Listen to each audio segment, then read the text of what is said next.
Hi everyone, welcome to Medicine with Ali's again. راح نكمل مع section 3 on introduction to diuretics. راح نتكلم عن آخر حاجة مهمة في ال PCT. ال PCT اللي هو ال proximal convoluted tubule, this part in the nephron. The PCT is the only place, المكان الوحيد فقط في النفرون اللي بيعمل secretion إلى الأمونيا.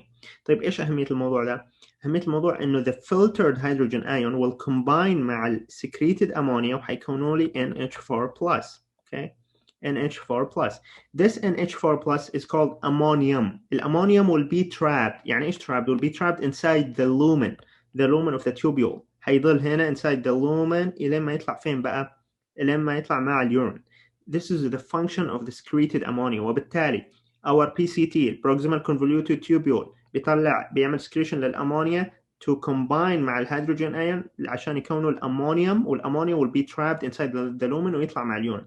طيب ايش هذا هو واي الكدني بتعمل كل هذا؟ الكدني بتسوي هذا لانه الهيدروجين ion is an acid.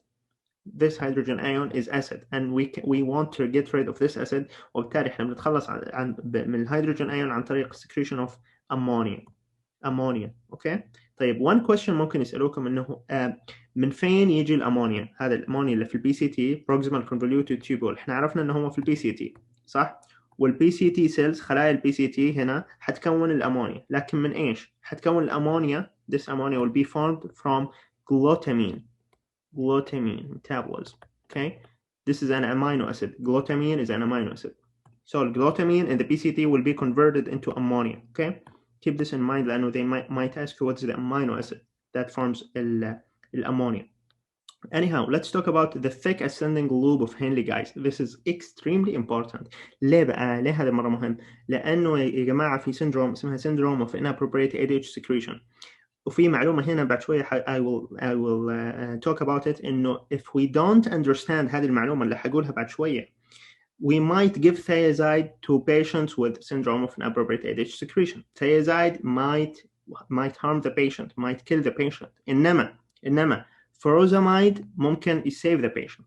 You know what I mean? يعني furosemide is good in syndrome of inappropriate ADH secretion. حنتكلم عنها بعد شوية. إنما thiazide is bad. And why is this? حنفهم بعد شوية if we understand what we will say about the thick ascending lobe of Henle. Okay? طيب, the first information that we need to keep in mind إنه what is the thick ascending lobe of Henle? It is this part of the nephron. This part of the nephron is called what? It's called thick ascending lobe of Henle. And المعلومة الثانية بقى المهمة إنه the thick ascending lobe of Henle is impermeable to what? Impermeable to water. Guys, this information is extremely important. لازم نعرف إنه الماء ما حيحصل له reabsorption هنا في thick ascending lobe of Henle. ليه بقى؟ لأنه it is thick. It is impermeable to water. Okay? الأشياء اللي حيحصل لها reabsorption في thick ascending lobe of Henle هي solutes فقط. Keep this in mind عشان بعد شوية لما نشرح نفهم what's happening. So let's see what's happening. Let's say this is the tubular cell of the thick ascending lobe of Henle. Tubular cell of the thick ascending lobe of Henle. طيب جميل. وهنا عندي ايش guys؟ عندي medullary interstitium.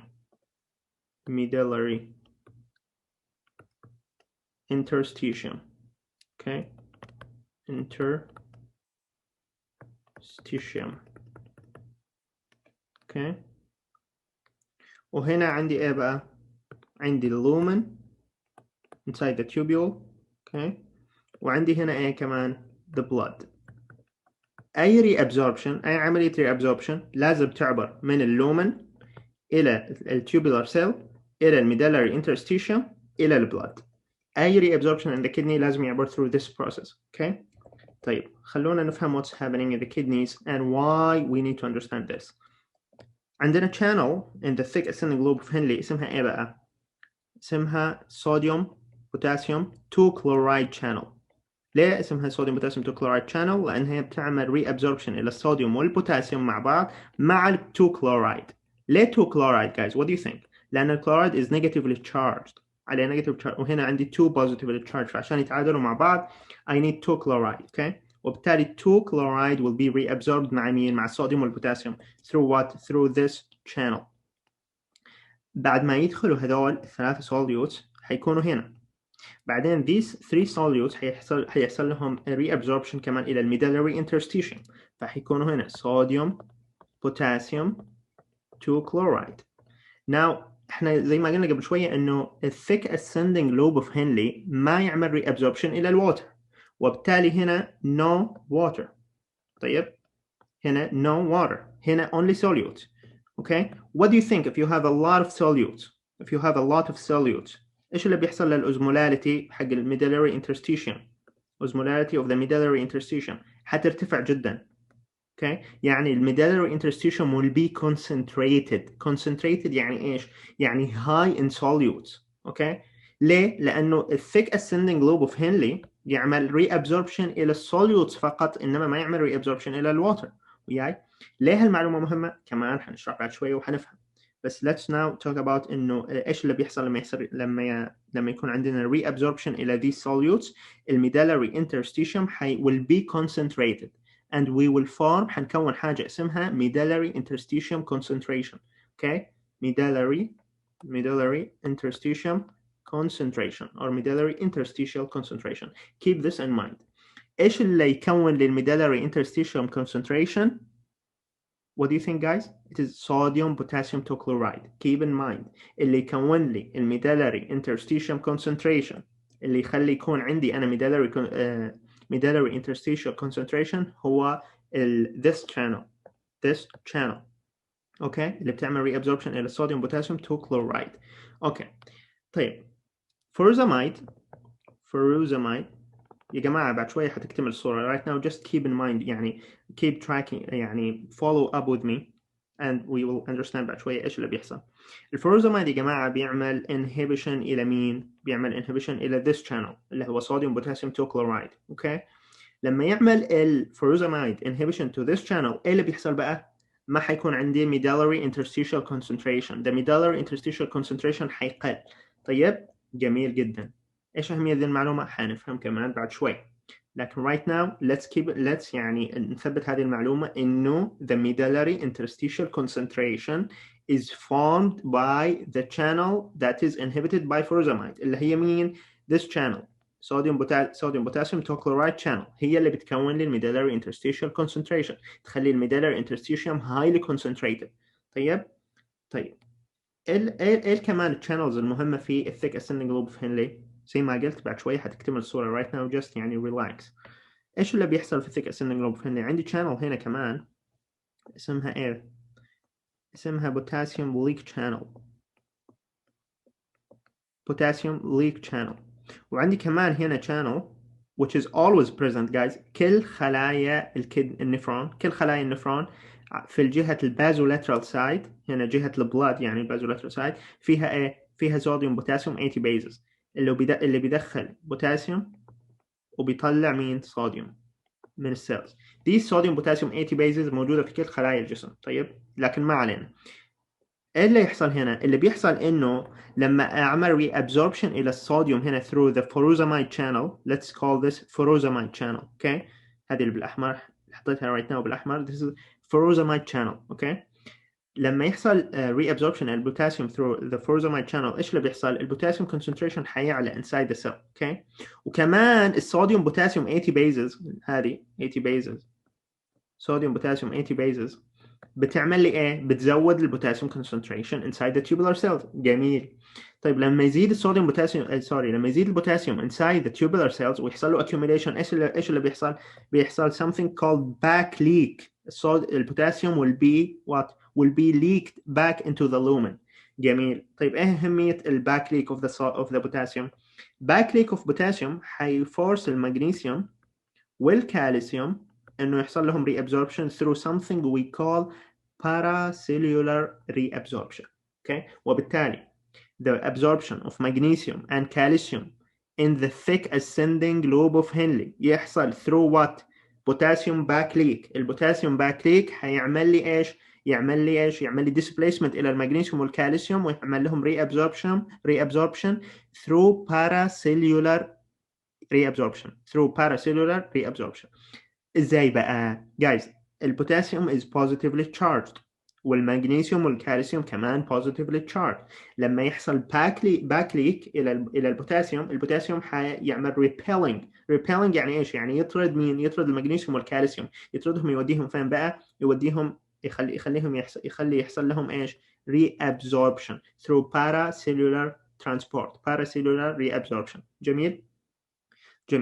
طيب ايش اهميه الفورزامايد والسندروم of inappropriate ADH secretion؟ الحين حنشرح. زي ما قلنا guys انه in the thick ascending lobe of Henle بيحصل هنا في الميدالري interstitium. let's say انه this is the medullary interstitium. هنا this is the medullary interstitium concentration. طيب لما يحصل reabsorption الى الصوديوم والبوتاسيوم والكلورايد، اوكي، صوديوم بوتاسيوم كلورايد، بترتفع الميدالري interstitial concentration. طيب اوكي، والواتر زي ما قلنا is impermeable. This area is impermeable to water، اللي هو thick ascending lobe of Henle is impermeable to water. انما this area that I will draw right now is permeable to water. This area is permeable to water. انما اللي بالاحمر impermeable to water. طيب ايش اللي سوى هذه الشانل اللي كانت هنا اللي هو البوتاسيوم صوديوم 2 كلورايد channel، عملت لي ايه؟ رفعت لي الميدالري interstitial concentration اللي خلت الواتر اللي ماشي هنا في الكولكتنج تيوبيولز يعمل ايش؟ يعمل passive reabsorption into the blood. طبعا شلون؟ زي ما قلنا جايز، اي reabsorption لازم يعبر بالميدالري interstitial، الواتر حيعبر من هنا. let's draw it. this is H2O. حيعبر من هنا يروح إلى this is in the collecting tubule. okay، احنا right now in the collecting tubule guys. I will write here عشان ما يحصل confusion. this is collecting tubule cell. collecting tubule لأنه زي ما قلنا إنه the thick ascending lobe of Henle is impermeable to water. H2O impermeable to water. طيب انما في الكولكتنج تيوبيول ايش اللي بيحصل؟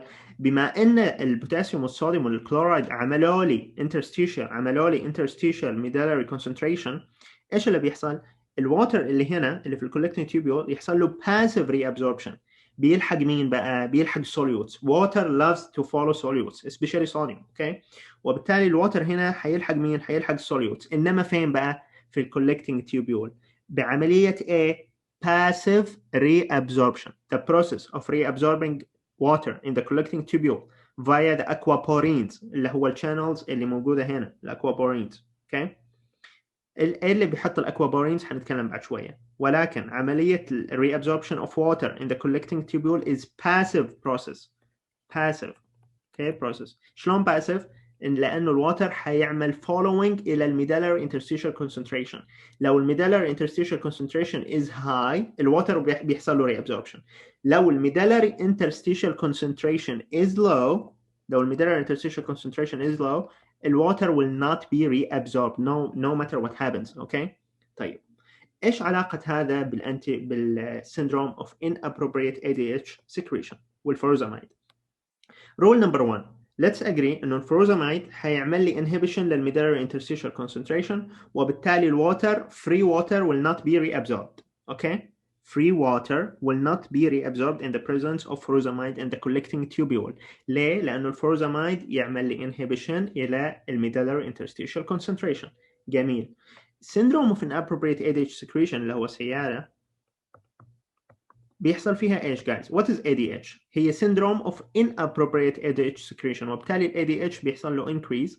ال ADH بيعمل ايش guys؟ ال ADH بيجي هنا إلى الكدني إلى collecting tubule وبيحط هنا something we call what؟ bind إلى H receptor. this is a V2 receptor. okay؟ بيعمل binding إلى H receptor وبيحط لنا ايش guys؟ بيحط لنا aquaporins اللي هم AQ. اوكي، الاكوابورينز هذه especially aquaporins 2 اللي بيحطها ال ADH، بيحط aquaporins 2 على فين بقى؟ بيحطها في الابايكال سايد. ما علينا. ال ADH لما يزيد in our blood حيروح الى الكدني الى ال V2 receptor. اوكي، وحيعمل لي ايه بقى؟ حيعمل لي insertion، حيدخل aquaporins channel هنا في الابايكال سايد. اوكي، فايش اللي بيحصل؟ in the presence of ADH there will be aquaporin اللي هو water channel والwater will be passively reabsorbed. جميل جميل.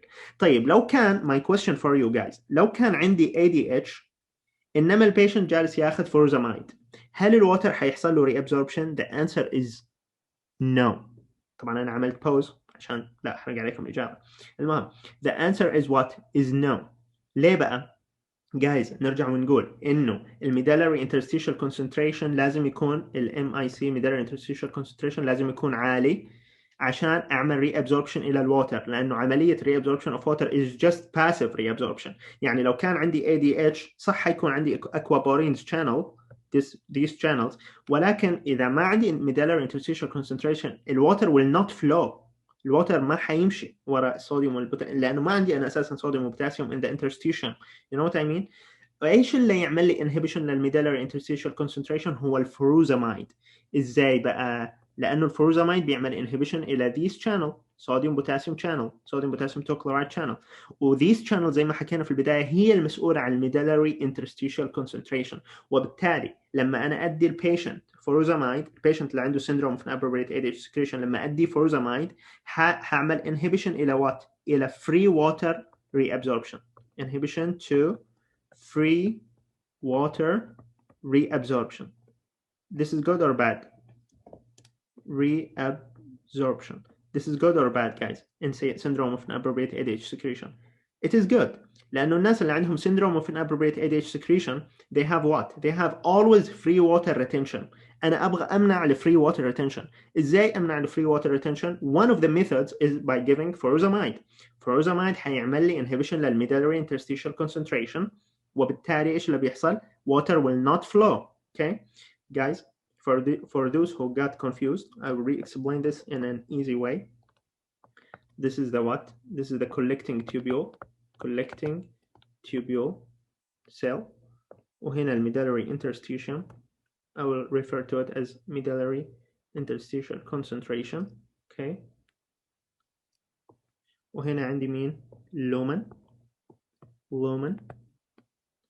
وهنا عندي مين بقى؟ البلاد. طيب.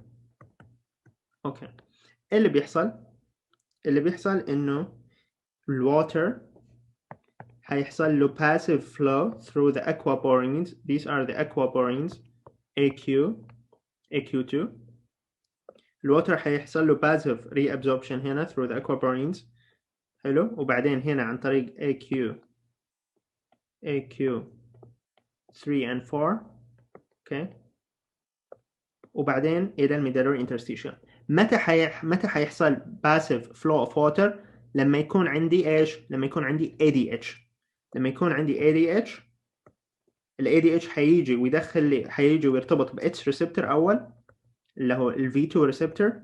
ال V2 ريسبتور هيعمل insertion للاكوابورينز، مش aquaporins 3 and 4 لا aquaporins 2، هيعمل insertion للاكوابورينز 2 in the apical site، والوتر هيمشي. لكن بشرط الوتر ما هيمشي لو ما كان عندي ايش؟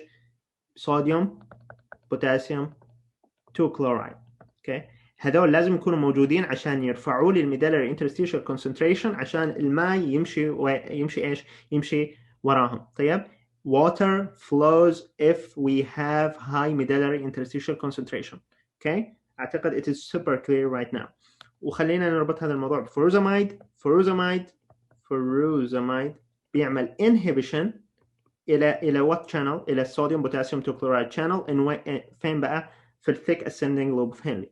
طيب كمان جايز الفروزامايد ممكن يعمل هايبومagnesemia وهايبوكالسيميا as a side effect. مو لازم نحفظ كثر ما ان احنا نفهم ليه الفروزامايد بيعمل هايبوكالسيميا وهايبومagnesemia. لو نفتكر this is the thick ascending lobe of Henle. وهنا blood.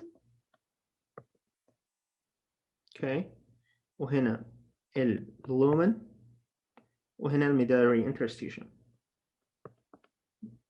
interstitial concentration. طيب ايش اللي بيحصل؟ اللي بيحصل انه if you inhibit these channels اللي هو الصوديوم بوتاسيوم توكلورايد channel. اوكي.